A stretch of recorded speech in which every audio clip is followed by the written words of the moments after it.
வணக்கம் ஓவியா. ராமேஸ்வரத்திலிருந்து கோயம்புத்தூர் சென்ற ரயிலில் போலி டிக்கெட் பரிசோதகர் கைது செய்யப்பட்டுள்ளார். இந்த வீடியோ சமூக வலைதளங்களில் தற்போது வைரலாக பரவி கொண்டிருக்கிறது. அதாவது ராமேஸ்வரத்திலிருந்து திருச்சி வழியாக கோவைக்கு தினசரி எக்ஸ்பிரஸ் ரயில் சென்று வருகிறது. இந்த ரயில் நேற்று முன்தினம் இரவு ராமேஸ்வரம் ரயில் நிலையத்திலிருந்து புறப்பட்டு வந்து கொண்டிருந்தது.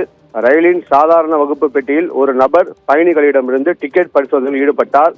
அப்போது அதே ரயிலில் டிக்கெட் பரிசோதனையில் திருச்சி கோட்டத்தை சேர்ந்த டிக்கெட் பரிசோதகர் சரவணன் என்பவர் ஈடுபட்டிருந்தார். அவர் பரமக்குடி ரயில் நிலையத்தில் முன்பதிவில்லாத பெட்டியில் பயணிகளிடம் டிக்கெட் பரிசோதனை செய்த பொழுது ஏற்கனவே ஒருவர் டிக்கெட்டை சரிபார்த்துவிட்டு சென்றார் என பயணிகள் தெரிவித்தனர். இதனால் சந்தேகமடைந்த டிக்கெட் பரிசோதகர் சரவணன் சம்பந்தப்பட்ட நபரிடம் அடையாள அட்டை உள்ளதா, நீங்க ரயில்வே அதிகாரியா, டிக்கெட் பரிசோதகரா, உங்கள் ஆவணங்கள் மற்றும் அடையாள அட்டையை காண்பீங்கள் என கேட்டுள்ளார். ஆனால் அவர் தர மறுக்கவே ரயில்வே பாதுகாப்பு படை அதிகாரிகளுக்கு உடனே தகவல் கொடுத்தார். இந்த தகவலின் அடிப்படையில் மானாமதுரைக்கு ரயில் வந்தடைந்தது.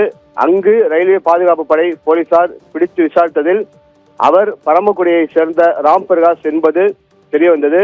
இவர் போலி டிக்கெட் பரிசோதகர் என்பதும் பயணிகளிடம் பணம் பறிக்க முயன்றதும் தெரிய வந்தது. இவரை ரயில்வே போலீஸ் அதிகாரிகள் கைது செய்து விசாரணை நடத்தி வருகின்றனர். ஓவியா.